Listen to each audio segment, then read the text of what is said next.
Well, this is as far back as I can move my camera without taking it off of the stand on my bench.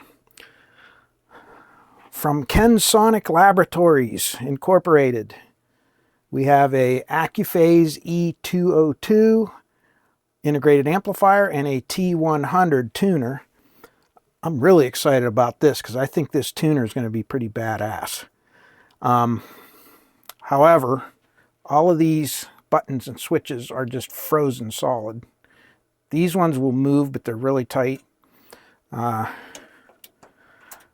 These controls work. The tuning dial works. Same thing down here. They work, but they're really stiff. I just think everything's kind of been sitting for a while. From what I can see on the exterior, we're missing part of the input selecting knob. You can see it just kind of came off. I don't know where it is. That's how it came in.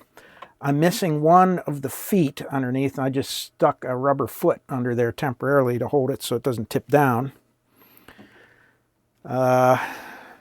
Spinning this around, missing some screws for the terminals, and I'm missing the power cords, and these are odd power cords that I don't have, so I'll have to see if I can order some of those. But other than that, you can see the input jacks are not corroded. They're dirty, but they're not corroded, so that's a good thing. See, that one's real stiff too. So like all of the controls are going to need to be cleaned and everything. The covers are not rusty at all. This is one of their older models. So this was like the E-202 was before they started getting into the ridiculous, 20 million damping factor, whatever, and the, DC to daylight frequency response that they were known for in the later models. But these supposedly had, from what I'm reading, have a reputation for having kind of that old 1960s, 70s tube amplifier sound in a transistor amplifier. And they kind of have that look like the old Macintosh gear. I mean, I can see, the brushed aluminum with these kind of mid-century modern knobs and controls, and then a black trim. It just kind of reminds me of the Macintosh gear from that era. So this should be an interesting project. And of course, I'll probably start with the amplifier. I'll save the tuner for later because we just did a tube tuner video not too long ago. And we'll do an assessment and see what we're going to have to work with. Well, there it is. I got the covers off, and all I can say is, wow, this thing is a work of art. I just cannot believe how absolutely well built this thing is. I mean, everything is, even just the quality of the circuit boards, the components they used. This is the first time I've ever been in one of these. I've seen pictures, but in real life, this thing is absolutely spared no expense on it. And it's actually in exceptional condition. Other than being dirty, there's almost no rust on it other than the transformer you can see right here. But we can pull this bell off, and I think I can get some acetone underneath this label and lift it. And then I can take it out and get it powder coated or painted or something, and then put it all back together and it'll look brand new.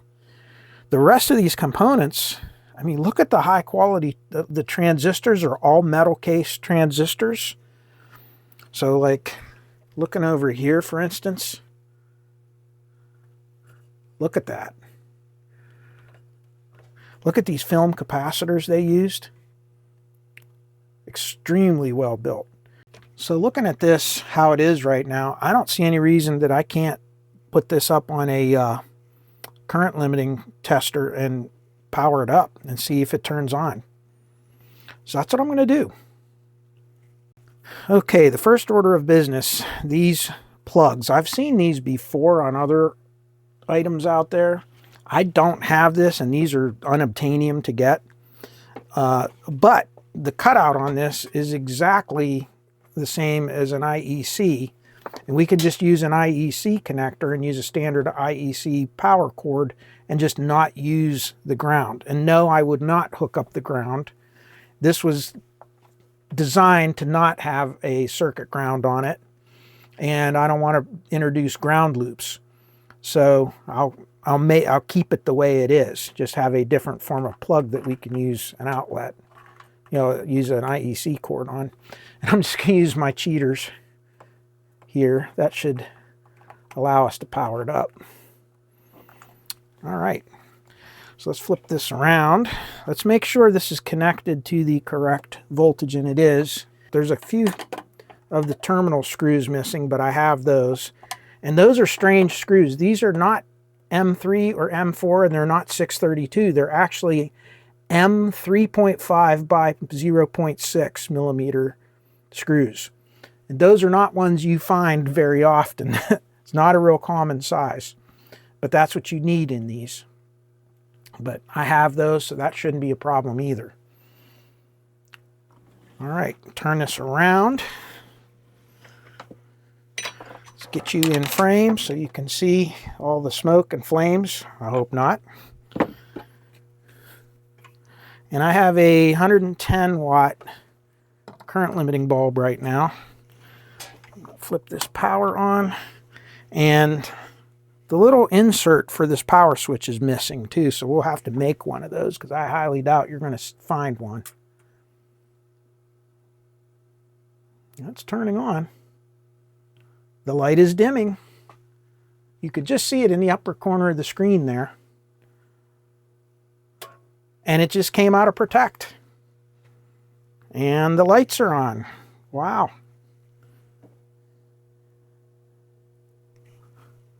Wow. Okay, that's good.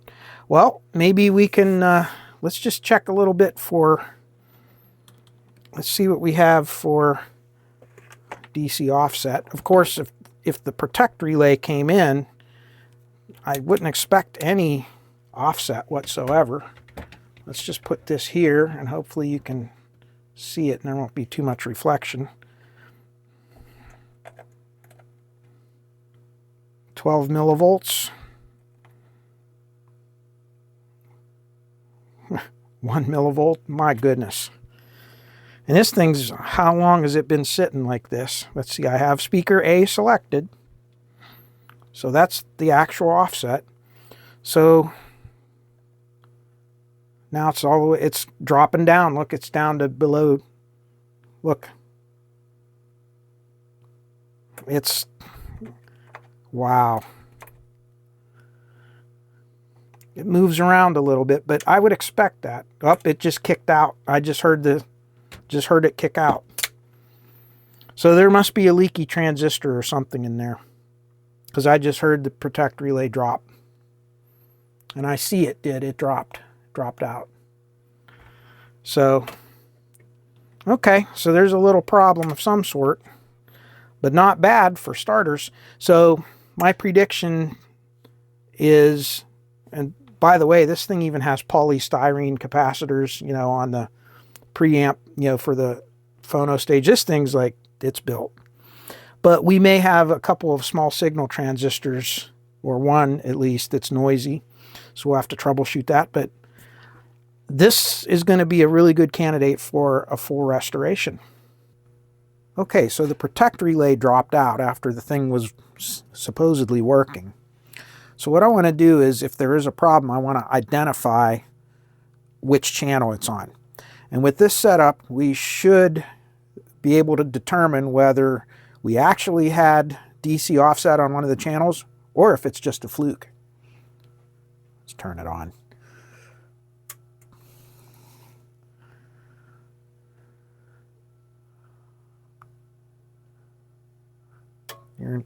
Okay, here we go. And we can see both of them are, as the thing warms up a little bit, the DC offset drops. But I believe what we were seeing, and kind of was moving around with the probe so much, I don't know. But let's just see if one of these starts to climb real quick, because it'll climb before it drops out. Right now they seem to be holding.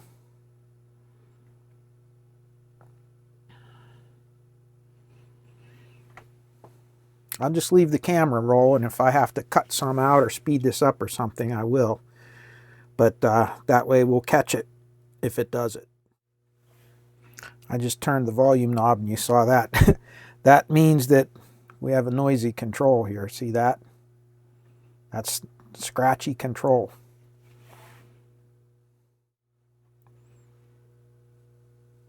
So maybe it was just a fluke. Now I have two of them. I'm going to turn the camera off, and invariably it will do it then. All right, I got some speaker wires connected over here, and I have the music player connected, and we're on the 300 watt current limiting bulb because I think we're okay here. I think this thing's going to work. So let's turn it on.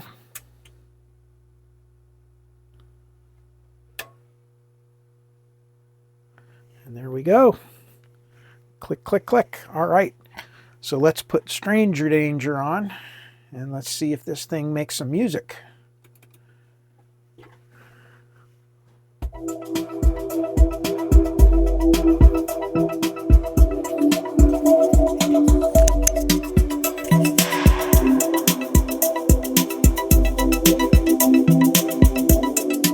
It's playing.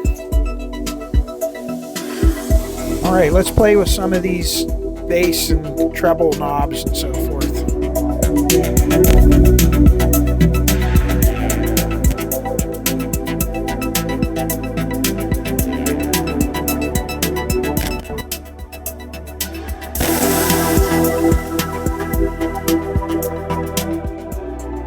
Pretty good.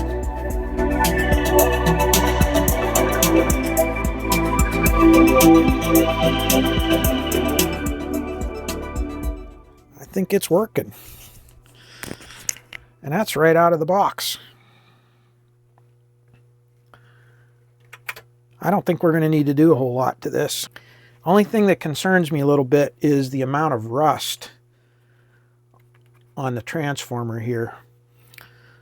Now, the right thing to do would be to remove the whole transformer so that I could get the end bell off and then properly get it powder coated or, you know, spray painted. Because the way this thing is, the screws that hold this on, there's nuts on the bottom of this, and then the transformer sits on top of those, the nuts, and then there's nuts on the other side of the chassis. So you got to take all that out and then pull the transformer to get these 4 long screws out to get the end bell off. And that's a lot of work. I don't know if I want to disturb this thing that much. Or I can use a little bit of acetone and I can remove this label, because this is an aluminum label. Get that off, and I can go over this with like the Dremel, clean it up, and then I can, you know, I can brush paint it. And I can do pretty good job with the brush painting where there's no brush marks or anything. I have a type of Rust-Oleum enamel paint that flows pretty well on these.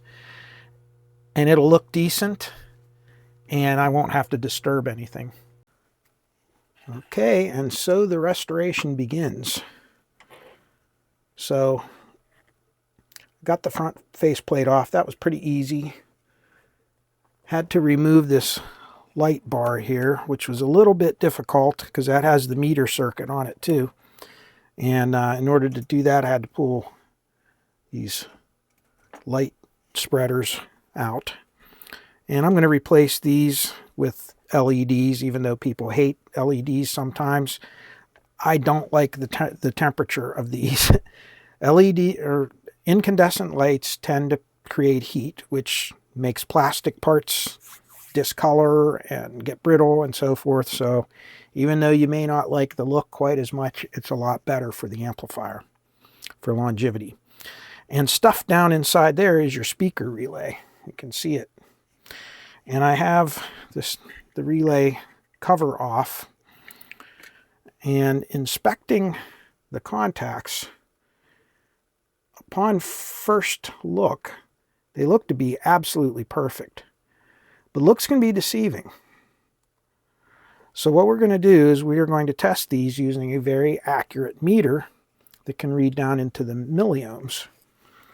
So we're going to look at our Keithley using the 4-wire sense, the Kelvin clips. And we're just going to see what this looks like. So get this down. Okay, I'll see if I can do this on camera for you. And let's see, this is the side that moves right here. So go down here. And if I actuate it, and you can see, look how bad that is. That contact is bad. It needs cleaned. Needs to be cleaned. It's not burned, so that's a good thing. Let's go to this next one. Another bad one. See that? If everything's showing up. So that's no good. That one's dirty. Flip it over. And let's look at this side now. Okay. That one's a lot better. See that? It's still 2 ohms, but it's a lot better than the other side. And see there when I pull it in solid, that one's not too bad.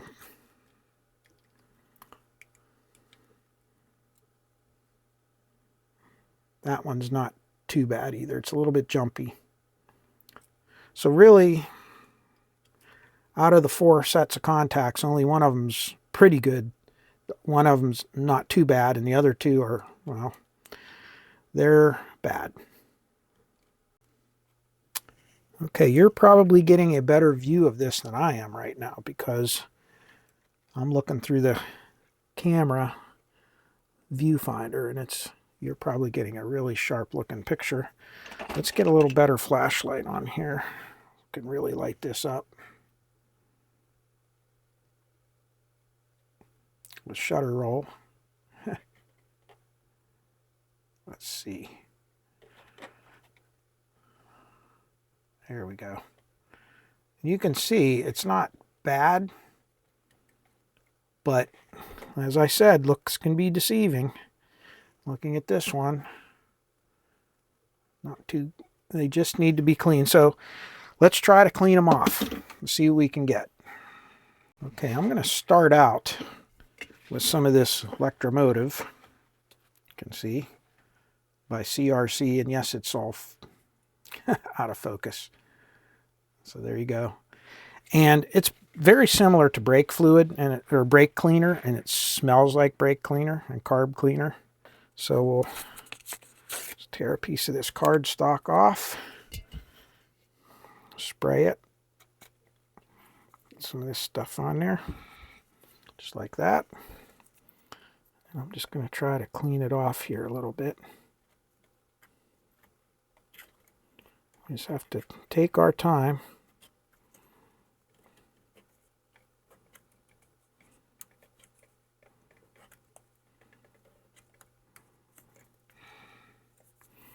I don't know how much schmutz I'm getting off of here. I do not use sandpaper. I know a lot of you use sandpaper, and if you want to use sandpaper, that's cool.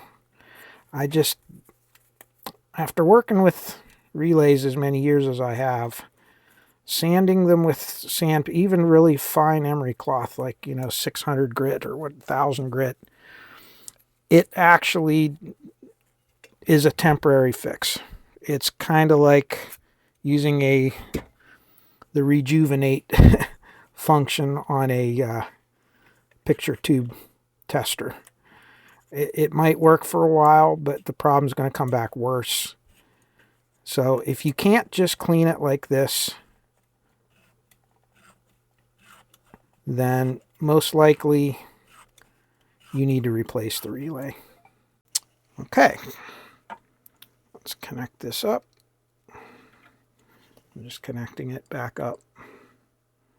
And look at that. That is what it's supposed to look like. Okay, I think the next step in this restoration, I'm going to tackle the obligatory recap. And I'll tell you, looking at this board here, this is the power supply board, you can tell a few things by kind of studying a board. And so first of all, putting some light on the subject, you can see, I'll back it up a little bit, you can see how the capacitors on this, these are axial leaded capacitors. This whole amp is filled with axial caps, which can pose a little bit of a challenge we'll talk about in a minute. But looking at these ones, number one, I checked the ESR and so forth, and these capacitors all check perfect.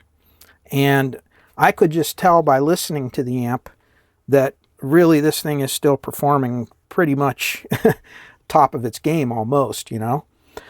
But one of the things you can do is, if you're doing a visual inspection on a cap, on these axial ones, if you look here and if it'll focus, let's see if it'll come in and do its little focus thing. There we go. And if you look here, you can see the seal around the positive terminal of the capacitor. It's kind of a rubber. Some of them are like a kind of a cardboard thing or fiber board. And you can tell that around there, when they start to go bad, if they leak, you'll start to see like a green corrosion around there. Now, don't confuse that with the black tarnish, because that's just tarnish that will get on the plating, but this has neither. You see how clean it is? And you can see that this rubber is still shiny, it's pliable, and there's no cracks. So when they go bad, they'll start to dry out and crack, and then that will allow air ingress, and that will allow the capacitor to dry out. Now, these ELNA caps are known to be very reliable. So even though they're very old, they're still in really good condition. If this was going to be my amp that I was just going to keep and play, I would leave this alone as it is right now, because I think it'll probably go for a number of years without needing new caps. That said, since this unit is going to be sold or passed on to someone else, typically I'm going to recap it, and that's for two reasons. Number one, to make it last as long as possible so that the owner doesn't have to, 5 years from now or whatever, replace them if they start actually using this a lot, because these caps can fail at any time after they've been sitting so long. And second of all, because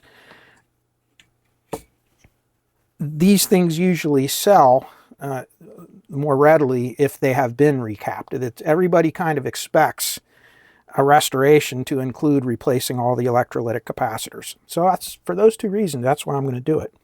Now you can tell about how much the amp has been used by how the board looks physically. So for instance, these two voltage regulator transistors here, they're probably used as current pass. I don't know, I haven't looked it up yet. But you can see these are on heat sinks. These are the things that are going to get hot. And you can see these resistors that are elevated off the board. And if you look at the back, you can see the dark spot.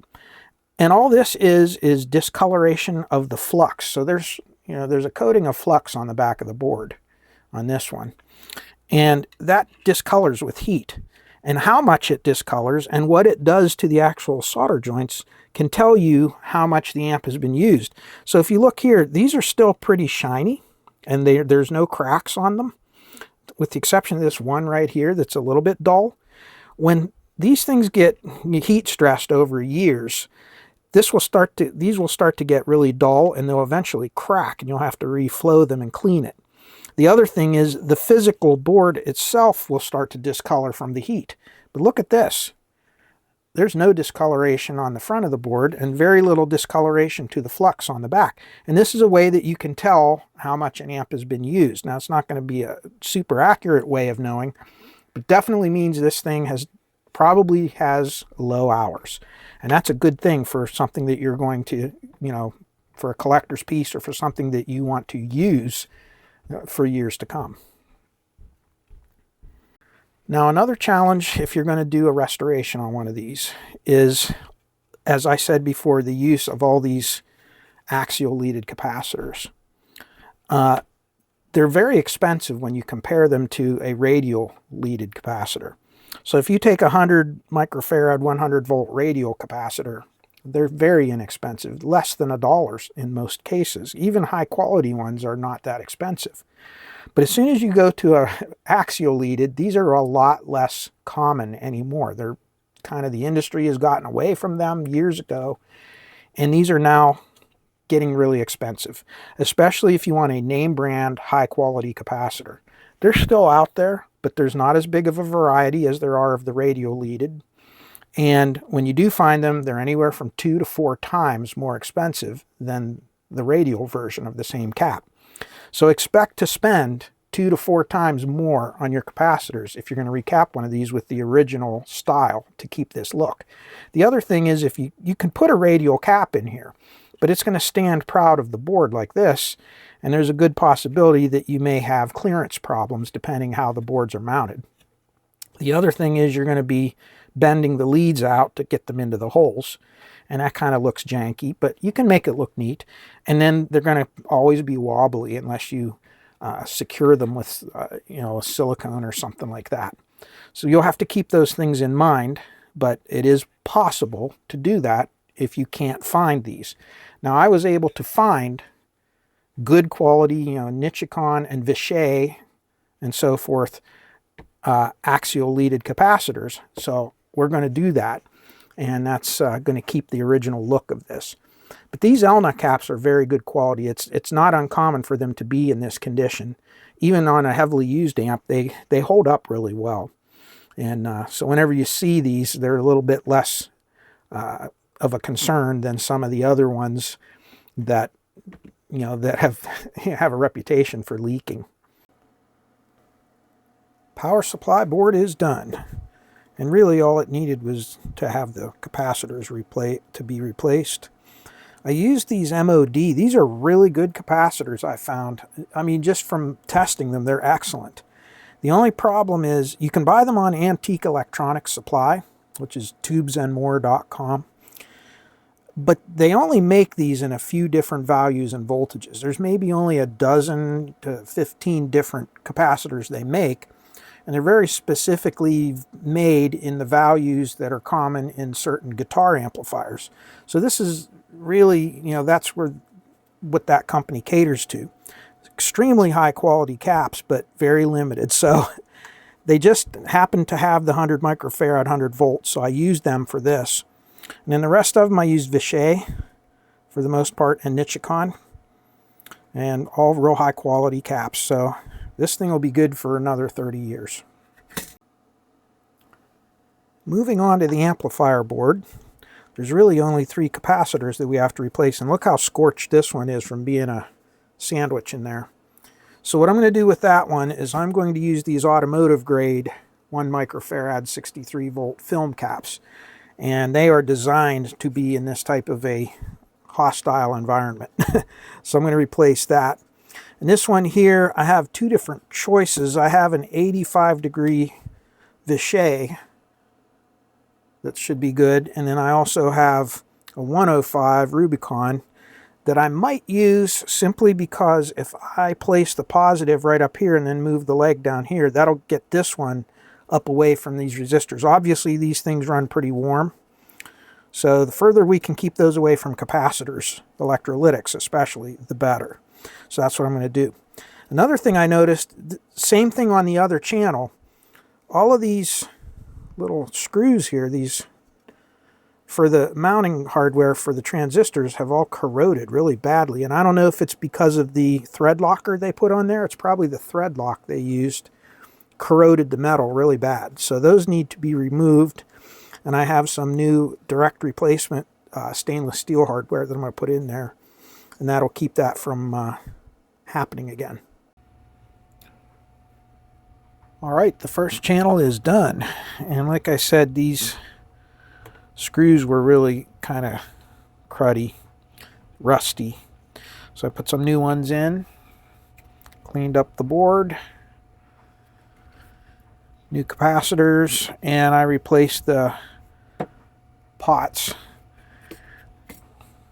I haven't had good luck with these pots. Anytime I've seen them in other amplifiers, after a while they'll start to get kind of dirty. And if they fail, your bias or DC balance could really go out to lunch. So I had these, so I replaced them, and I just kind of marked which one's which so I didn't have to think about it when we go to adjust it. I did set the values of these pots to be the same as these.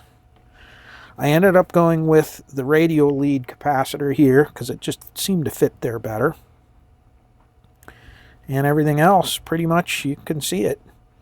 And I think this one's going to hold up a lot better, this 1 microfarad, now that it won't cook like the other one did.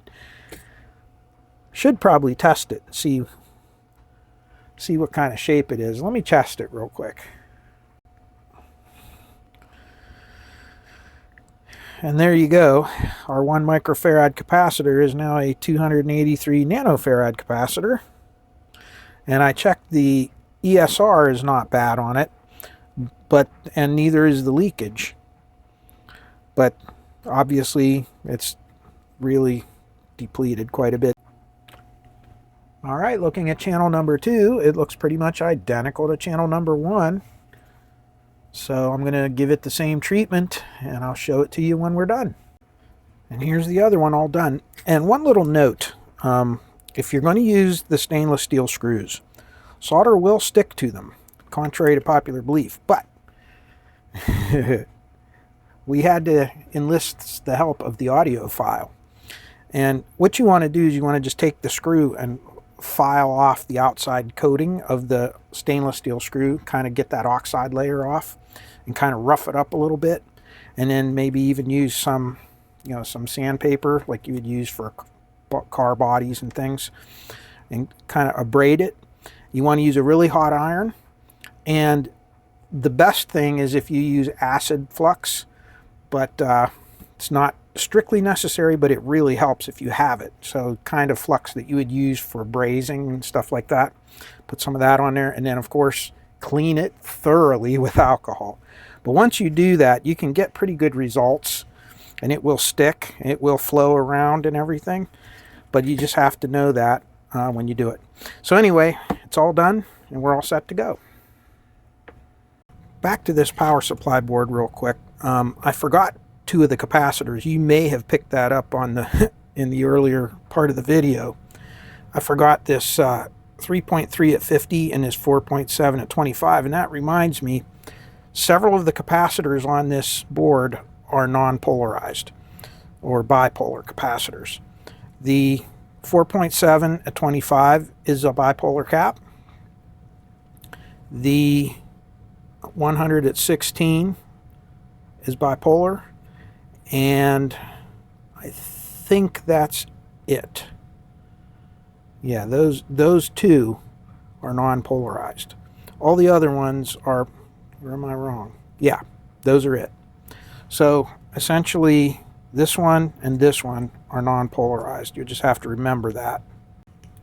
Okay, so now it's time to do the preamp board, or the equalizer amplifier, or the phono stage, whatever you want to call it.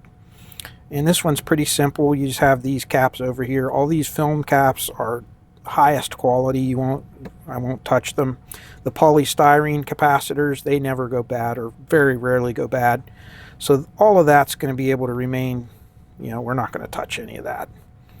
So let me get those few replaced, and I'll be right back. All right, and we're all done with this. And there are a few tantalum caps, but I don't think they're going to be bad. They're not in any position where I think they'll cause any problems, and they're really, really low ESR, so they're actually good for that application. So I'm going to leave those alone. Everything else is good.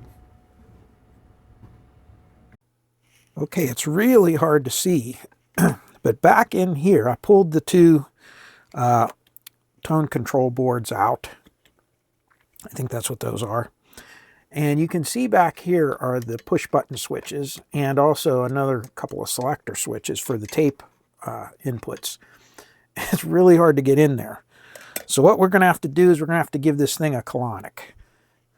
And in order to do that, I have my trusty deoxit, and I have this extremely long flexible colonic hose, we'll call it. And we're going to get this thing cleaned. So let's see if I can get in there with this, like so. And I'm going to try not to get too much in there. Let's see here. Just like that.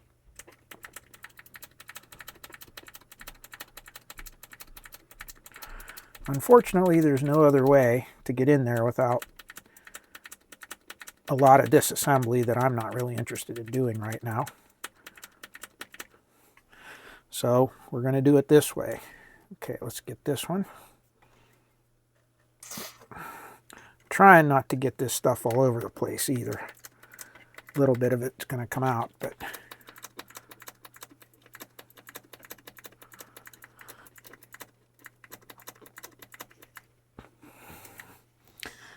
and then this last one down here. And then there's 3 more down even further, which are going to be a little trickier with this camera in my face.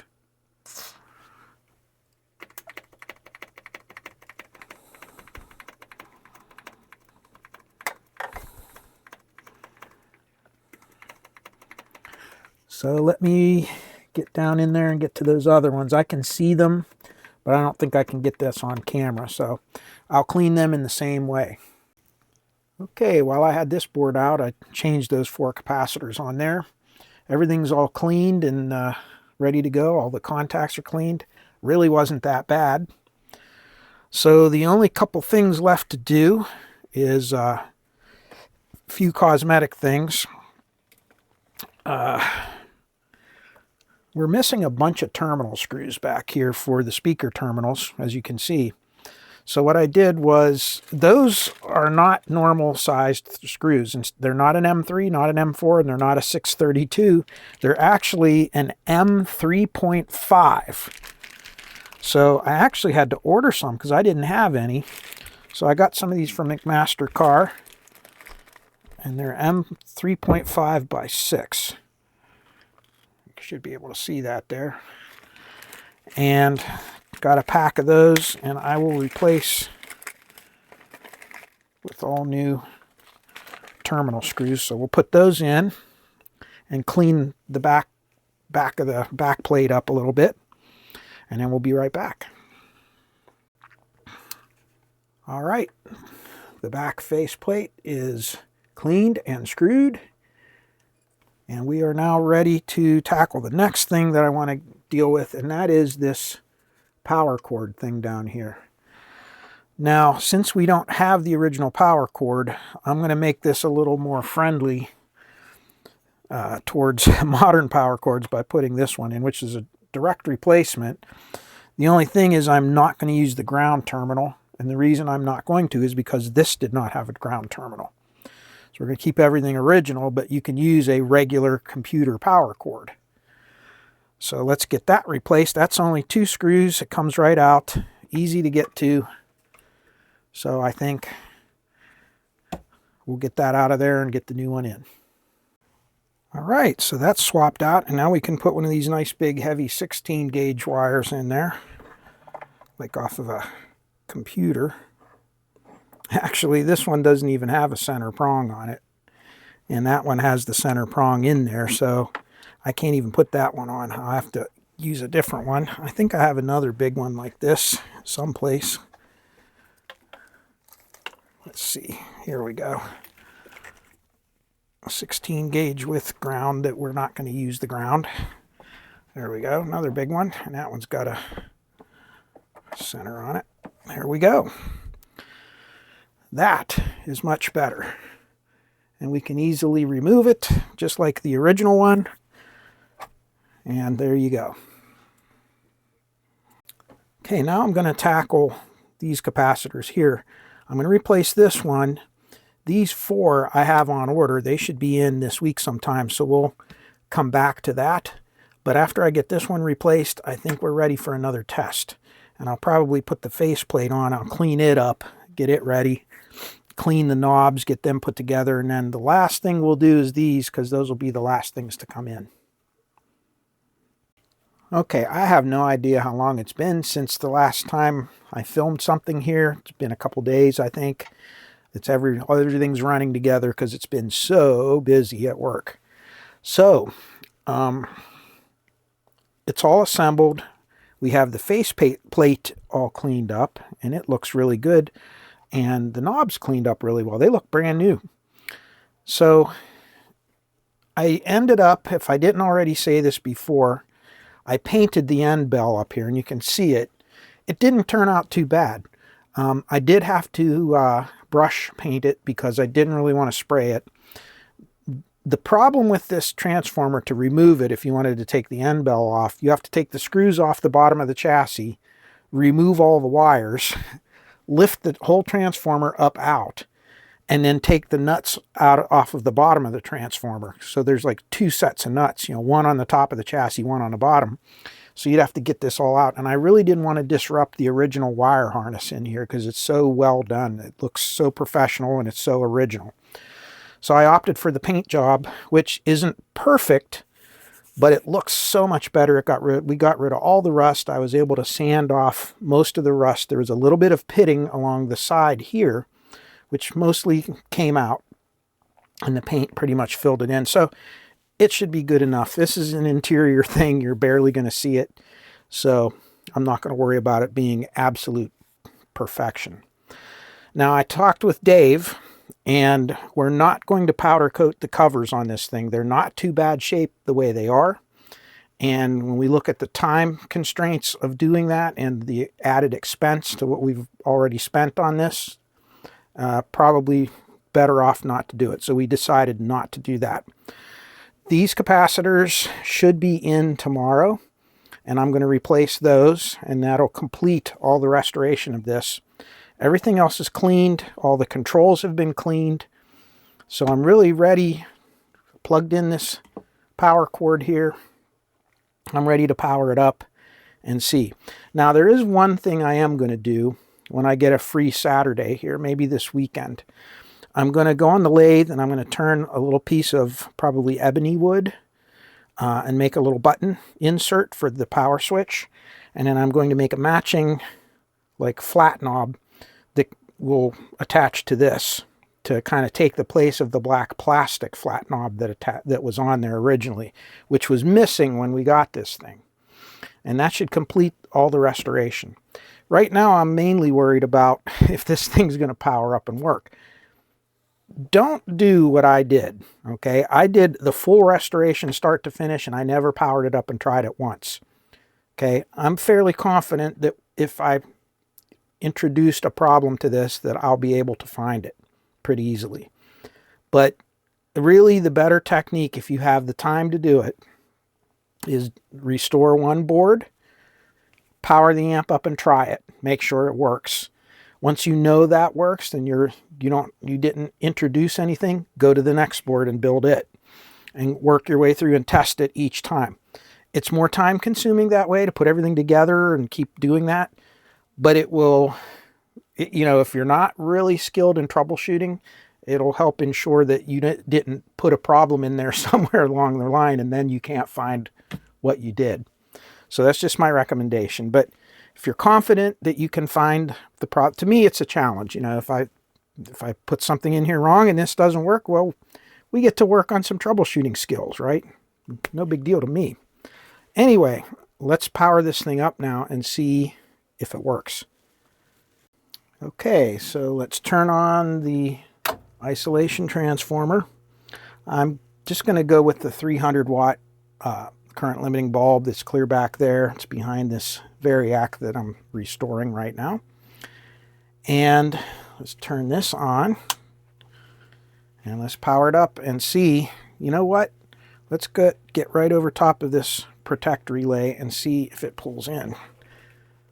Because if you remember, we had that out in there and we had it all apart so we could clean it. So I want to make sure everything's good there. So let's move this down as far as we can and see. Right here it is. Let's see if it'll click in. Here we go. Power on. The bulb went bright and then dim. Oh, it pulled in. There we go. Well, that's a sign that there's no offset voltage on the speaker terminals. Our lights are lit, so that's good. There's our new lights we put in, and we can actually lit up the panels meters really nicely. And unfortunately, this thing is now so old. I went to open the bail on this, and you can see this one's cracked and the other one's completely off. This plastic has gotten so brittle with age, so I'm going to have to see if I can find another one of these little kickstands online for my Fluke 187. I love this meter. I'm going to use it till there's nothing left of it. It's kind of an old friend. So let's turn it on, and hope you can see the display on it. Let's check bias first of all. I'm going to go right here, go to millivolts, and it's supposed to be about 50 millivolts, but I have the current limiting bulb on still. I'm not going to touch it. Remember, I set these new pots when I replaced them. I set them to the same value that the old ones were set to, and this might creep up a little bit with time. You can see it is. And let's check the other side now.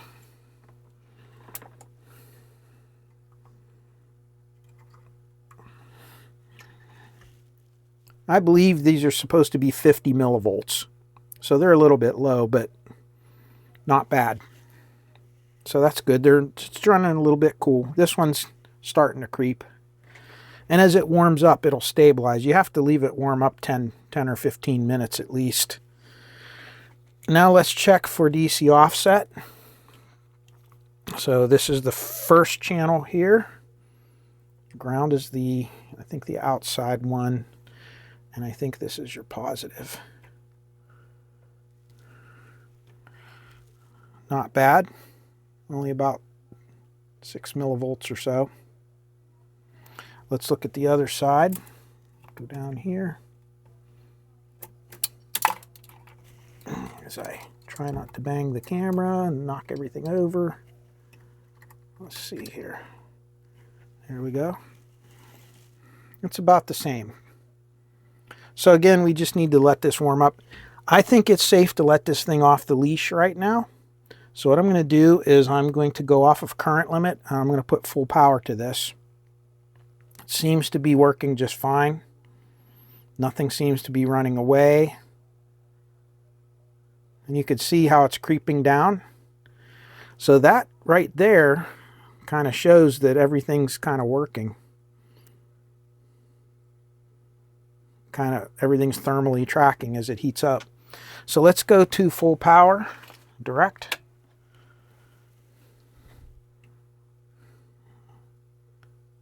Wow, down to 1 millivolt. That's good. Let's see what this one's doing.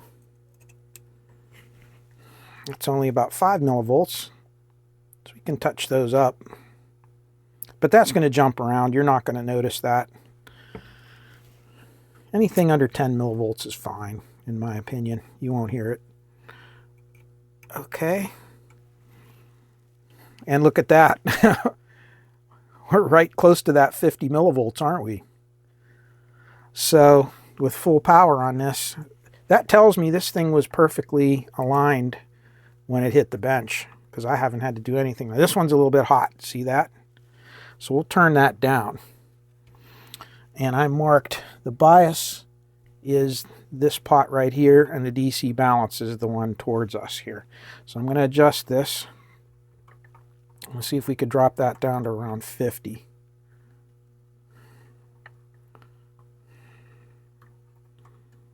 Don't have to move it much, even though it's a 10-turn pot. I'm going to leave that around 48. And I'm going to go over to this one, and I'm going to do the same. Well, this one was already there, wasn't it? And that one's creeped a wee little bit. And you'll see, since these share the power supply, you'll notice that what you do on one side might affect the other a little bit. So you kind of have to go back and forth. That's why it's better sometimes to have two meters. So we'll set that to 48. See if this one creeped up a little bit. You kind of just have to go back and forth like this if you only have 1 meter. See, that went up to 50.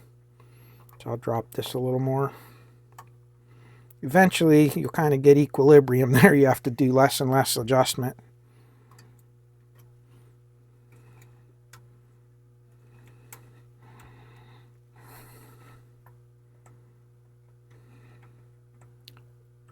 And then once I get this, I'll fine-tune the offset once again.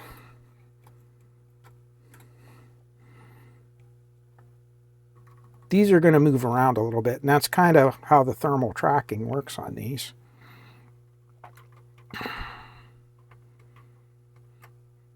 And again, if you follow what the kind of what they say in the theory of operation, actually the perfect voltage for this would be closer to 53 millivolts if you want to follow.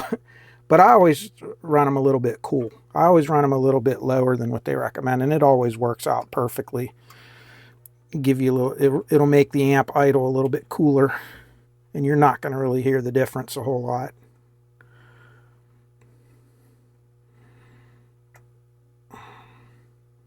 There we go. And then I'm going to go through, and we'll let this, go for a while. Okay, and now I don't know if, I think this top one is this side. We'll see. Yes, it is. Okay. You just have to move it and then let it settle. There we go. So our DC balance should be good here.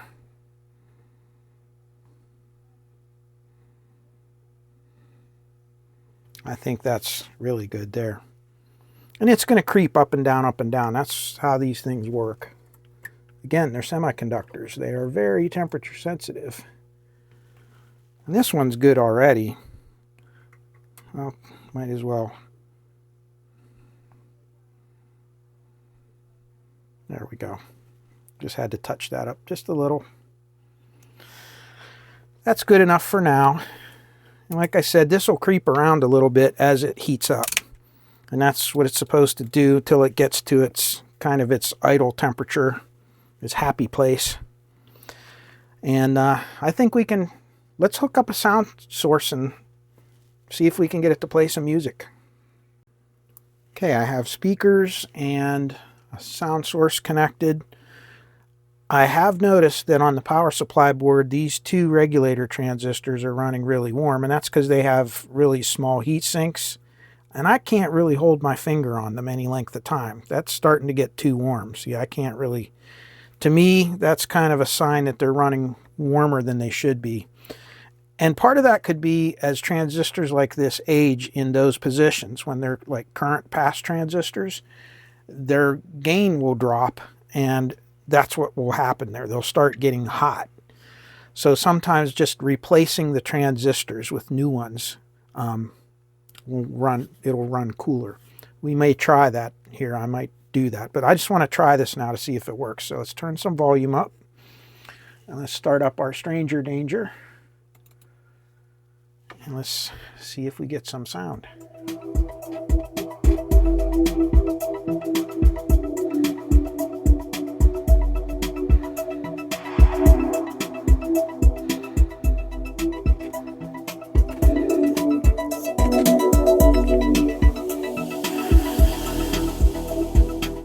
Okay, I noticed one thing right off the bat, and that is the volume control has some noise in it.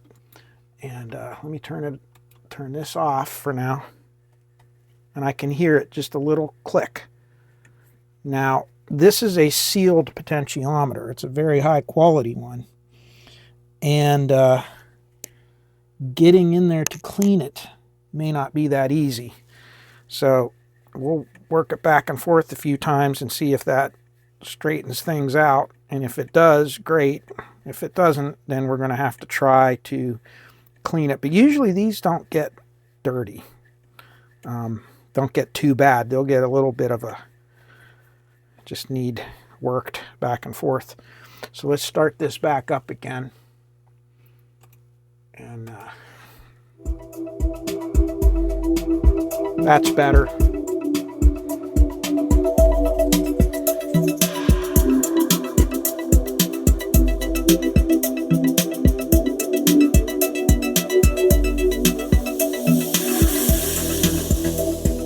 Okay, that's working good.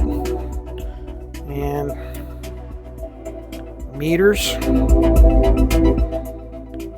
they're working good. And let's see.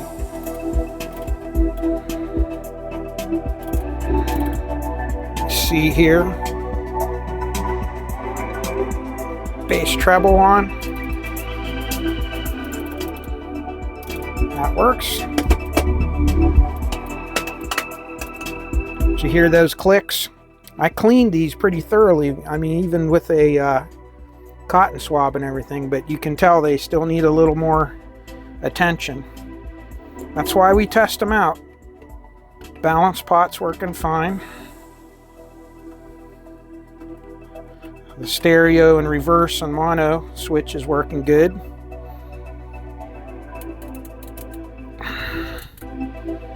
Okay.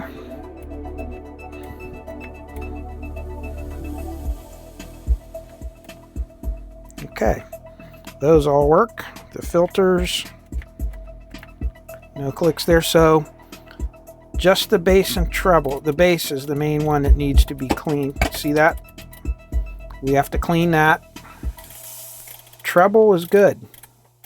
So just the bass control. So we're going to clean the bass control, and I'm going to replace those two current pass transistors, and I think we'll have it.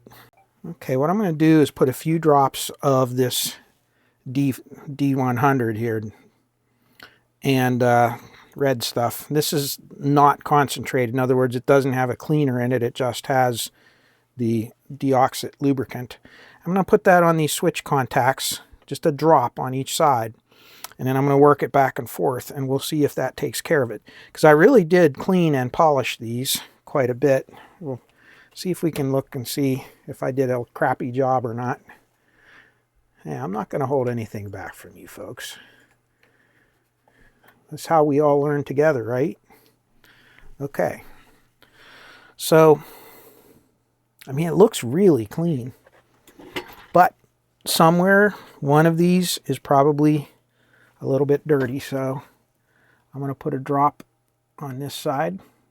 There's 4 sides. So here's the front. Just go through and put a little drop on here to get this spread around.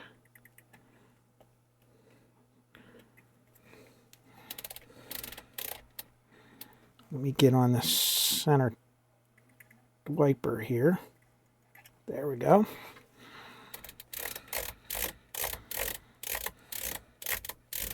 And then let me go around to the back here.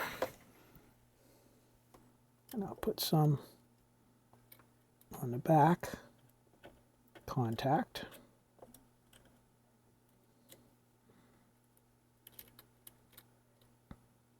Just a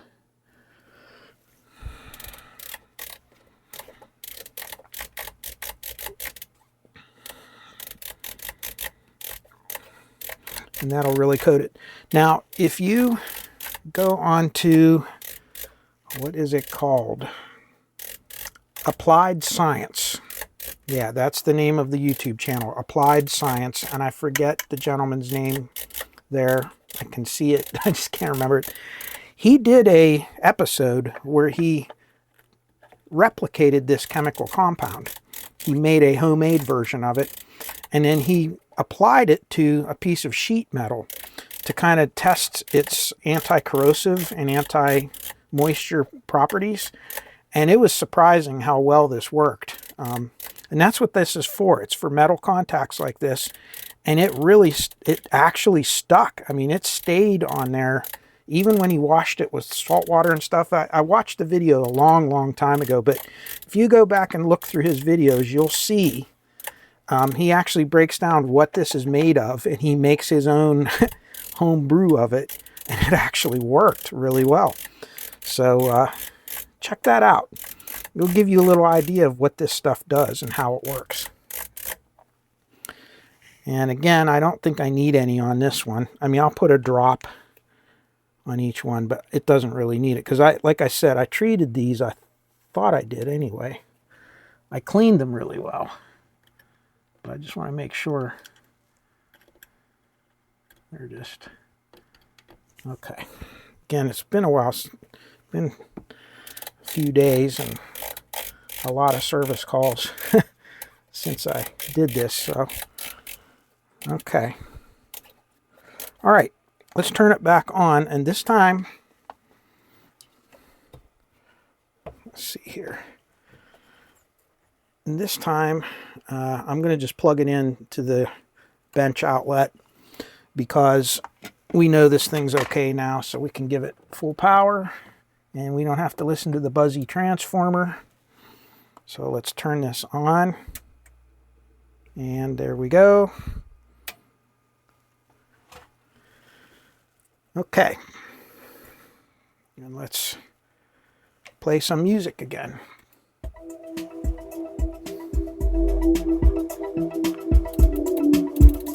That took care of it.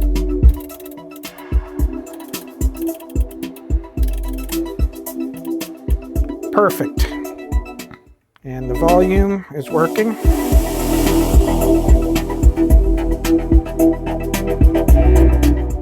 Boy, does this thing have a lot of bottom end to it. Wow. Okay, looking at these transistors, these are oddball part numbers. A 2SC 1382 and a 2SA 682. And they cross over to NTE part numbers. This would be an NTE 373, and then I don't know what the complement is, but it's a complement there for the PNP. And that equates to about a 20 watt maximum dissipation transistor, which is pretty big for these little TO-126 cases. And they're good for like 150 volts. If you go by the NTE ratings, now again, that's an NTE replacement. They could be slightly different, but that would be the equivalent in that. Okay, I found some MJE 350 and MJE 340. And again, very similar. These have a higher voltage. Instead of 150 volts, they're good for up to 300 volts. And they're 20 watt dissipation maximum, just like these. They're configured emitter collector base. The gain, looking this up here, we want it to be around 20 or better. HFE is 30. See that? Maximum 240. So these can actually have higher gain. So I think these are going to work. These are going to be good. Now let's look at the schematic on the power supply. I know your favorite part, isn't it? Schematic looking. That's Q10 and Q9. So if we look down here where Q9 and Q10 are, there's Q10 and there's Q9. See them? So right there. So these are the, again, like I said, these are the current pass resistors. And if you look at the VCE is going to be, we're going from negative 56 here to negative 40. So there's really only a drop of about 16 volts there. And same thing on here, positive 56 and 40 volts. So we don't have to worry about a high VCE. Looking at the current, let's see, usually they tell you how much current draw there is. Like back here, they're saying that's 37.2 milliamps on this line right here, but they don't really show you what it is right here. Yeah, it is 37 milliamps right there. See, on this one right here. So if there's 37 milliamps there, and you have a 16 volt drop, right? So 16 volts times 0.037 is about a half a watt, a little over half a watt, 0.6 watts. So we're well within the 20 watts, but you could see dissipating, over half of a watt into this little tiny heat sink, they are going to get really warm. And that's what you were seeing there. It's just like a resistor, that you have that kind of wattage. So we're going to replace those. Again, we're going to use these, and we're going to put that in there, and I think we'll be good. Let's see, are these pins going to be long enough? Yeah, they should be. Yep. Okay. Okay, so the MJE350 goes on this side for the PNP, MJE340 for the NPN. And when I turned these things around, they had absolutely no heatsink grease on them at all. So that, you really need that thermal interface compound on there. So I put a little tiny drop of that on each one. Hopefully, I ended up not using those aluminum heat sinks because you can kind of see how these are up off the board, and that's to allow for convection. You want airflow to be able to get up through there.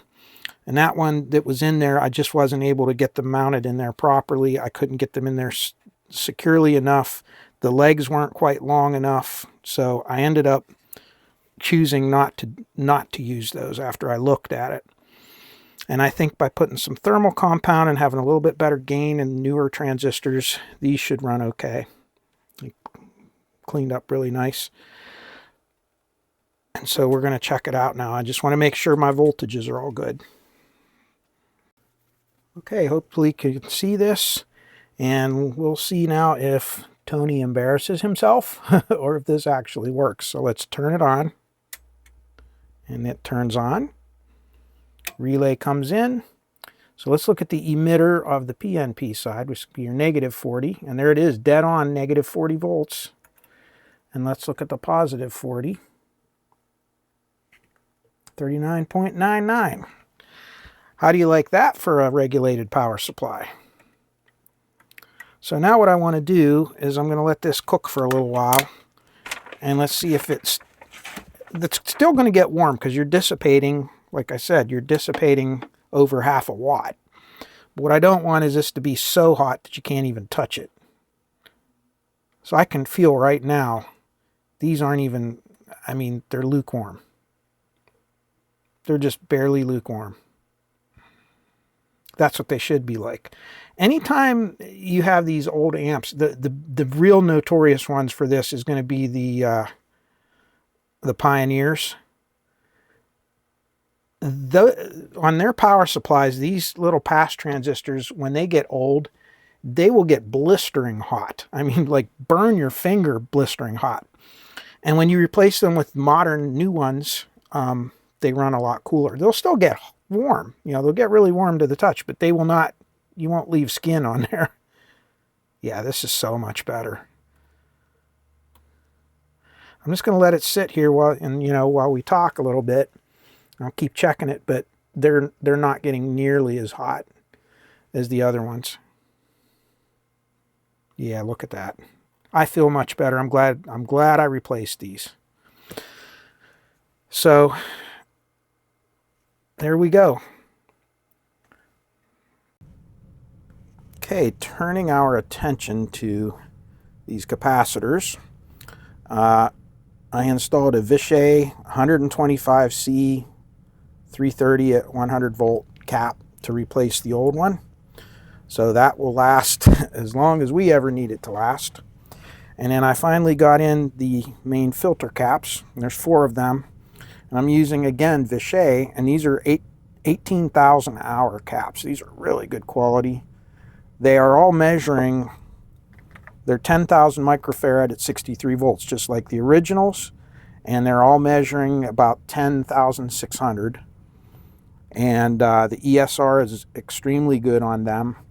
And to make things even better, I really like this design. It's the little tiny details that makes this amp really good.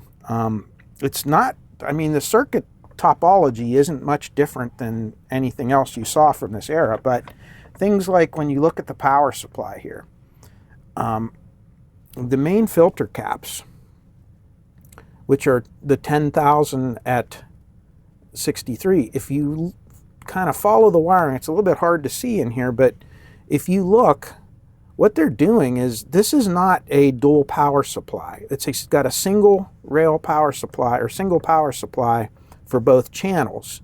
But these 10,000 microfarad caps, if you look, they're in parallel with one another. So really you have 20,000 microfarads on each thing. And instead of using like Pioneer and so forth, because Pioneer uses large capacity power supplies like that too, but they'll use one great big 22,000 microfarad capacitor. And what Accuphase has done is kind of, I think, a better solution. They take two of these, they put them in parallel, and when you parallel these caps like this, you're paralleling the ESR. So the ESR is reduced by half. So this will have a lower ESR than a single 20,000 microfarad cap, if that makes sense. Now, they have these little bleeder resistors. Okay, so this is one, you know, the positive and the negative rail. And they just have a single bleeder resistor. And if you look at the actual size, they're 18,000 ohms, or 18K. And the problem with that is the heat that they dissipate it's not bad, but these will run warm probably when they're in normal operation, and they're right on the bottom of the capacitor, and the convection, that heat will go up, and that's not good for the cap. So what I'm going to do, and they only have them on one of each channel, and if you look up here, these other ones that are paralleled up to those, they don't have a resistor on them. So what I'm going to do to kind of to dissipate the heat a little more is, instead of using a single 18K resistor on each one, I'm going to put a 39K on all four of them. So that kind of will parallel, for instance, this one to this one, and this one to this one, or whatever. And they will be paralleled, and of course putting two resistors in parallel will cut the resistance in half, so we'll have 19,000 instead of 18,000. It'll be 19.5K instead of 18. Not that big a difference, because these are just bleeder resistors. All they do is drain the caps down slowly after you turn the power off. That's all they're in there for. And I think that'll, these are physically larger, so they'll carry the heat. They won't get warm at all. So again, just one little change we make. But other than that, these are drop-in replacement. We're going to replace them. Well, I actually get to use one of my wife's expressions that they use in her hobby. She's really into knitting and crocheting, and she's an excellent seamstress. And one of the terms they all use, because my sister's into those things too, is frog. When they have to frog something.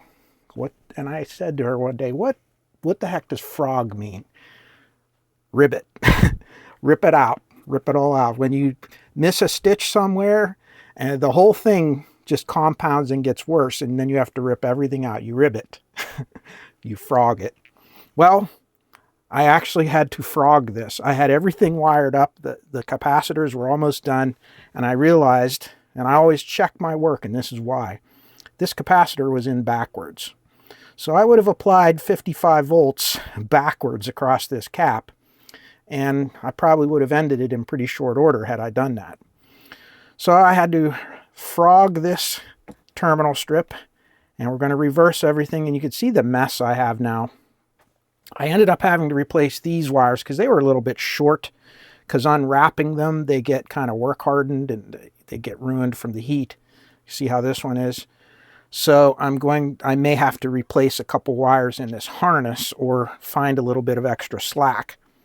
Going to take me a little extra time, but it's well worth it because I want this to be perfect and I want it to look factory or as close to as possible. These wires originally were very tightly run between here and here. For some reason, the two outer capacitors are the positive power supply and the two inner capacitors are the negative power supply. So these two have to be in polarity with one another, and these two are in polarity. And then they ran these really short wires from here to the upper capacitor very tightly in between the terminals of the old caps. And of course, that would leave a little, I don't want those wires to rub and cut through there, so I put some heat shrink on this, on the new wires. In addition, look at the quality of the build on this. Just the attention to detail. They put these little plastic caps on all of the screws that protruded through the chassis. And what that does is that ensures that these wires don't rub up against them and cut through. I was really jazzed by that. I think that is above and beyond. So I'm going to make sure I replace them. As you can see, I have this cap all the way out right now, and there's one of those little caps that goes over. A cap, a cap wire cap, I don't know. So I'm going to flip this cap around, fix up this wiring, and then we'll look at the finished product.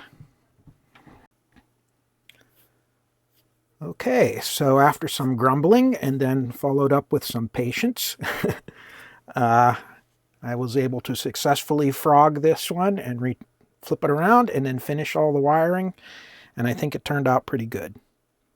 I was able to use all the original wiring except this one jumper that went from here to here because it was just too short and I didn't want to have banjo strings in there. So we're all set. I think that completes that part. I have one last little finishing touch and then we're ready for all the testing. Okay, as you can see, when we got this thing, it only came with 3 feet. There was one missing. So I guess this thing was partially defeated when we got it. So to save this from the agony of defeat,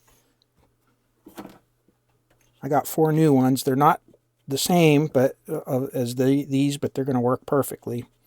I guess this is the part where like the YouTubers are supposed to say something to the effect of, if you like this content, be sure to like and subscribe to my channel. And this is probably where most of you will promptly unsubscribe.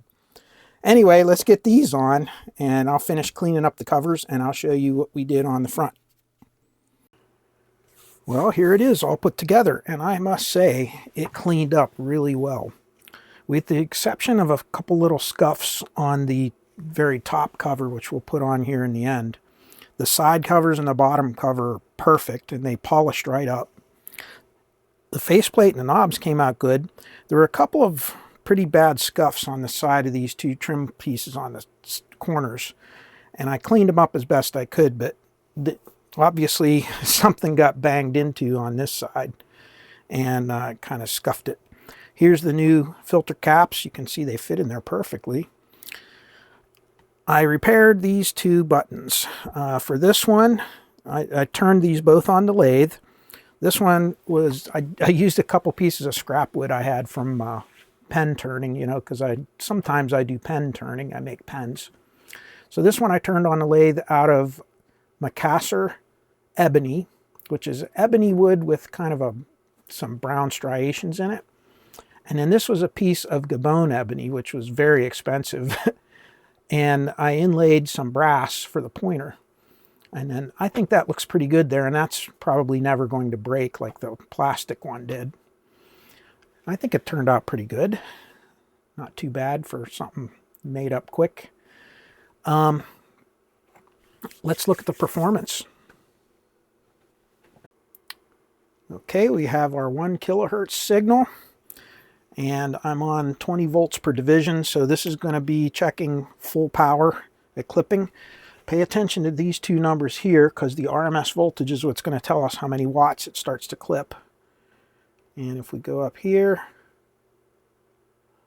right about there is our clipping. So pull it out of clipping there.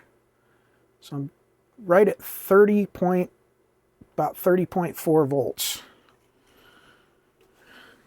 Okay, so let's do our math. And it comes out to 115.2 watts, or 115.52 watts.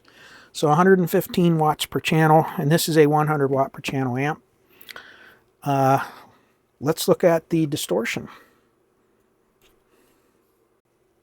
So right at clipping, we're getting 0.039%. And if I drop it just down a little bit, it cuts almost in half. Well, it cuts in half. And right now I'm still probably about 80 or 90 watts per channel. So I would have to say this amp is really doing its thing. Now, we can do more tests and do all the frequency sweep and all that, but this thing is going to be amazing. It's going to work as good as any of the Marantz, Pioneer, Sansui, whatever was on the bench. This thing is phenomenal. And really the proof is in the listening on this one. It does have a unique feature. It has 3 different damping factor adjustments: normal, medium, and low. And low reduces the damping factor to 1. And medium, I think, is somewhere around 10.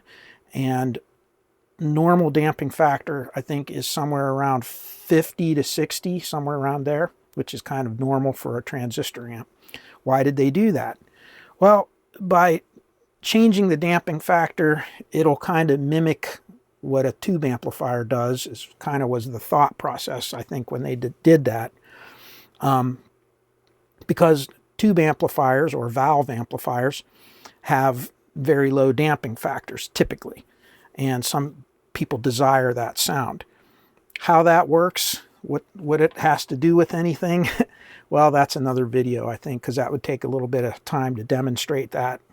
And maybe we'll do a video on that if you're interested in knowing more about damping factor and how it works and why it may or may not be an important factor. Let me know in the comments section and maybe we'll do a video on it. Now, the next thing to do will be to do, if you're interested, and this will be in part 2 if we have a part 2, would be the theory on the schematic. We can go through it. It's really not a whole lot different than a lot of the amplifiers out there. A couple unique features would again be the variable damping factor, and that just has to do with some changes they make to the global negative feedback circuit. And there's a few other cool things, but it's nothing that you've not seen in other amplifiers from this era up to, this is a 1974 amplifier, I think. But from here up until in 78, 79, this was pretty standard stuff. If you wanted me to do it, let me know. We'll do a part 2 video and we'll just go through theory and do a little bit of testing and talk about the damping factor. But other than that, this thing's finished. Let me pop the top on.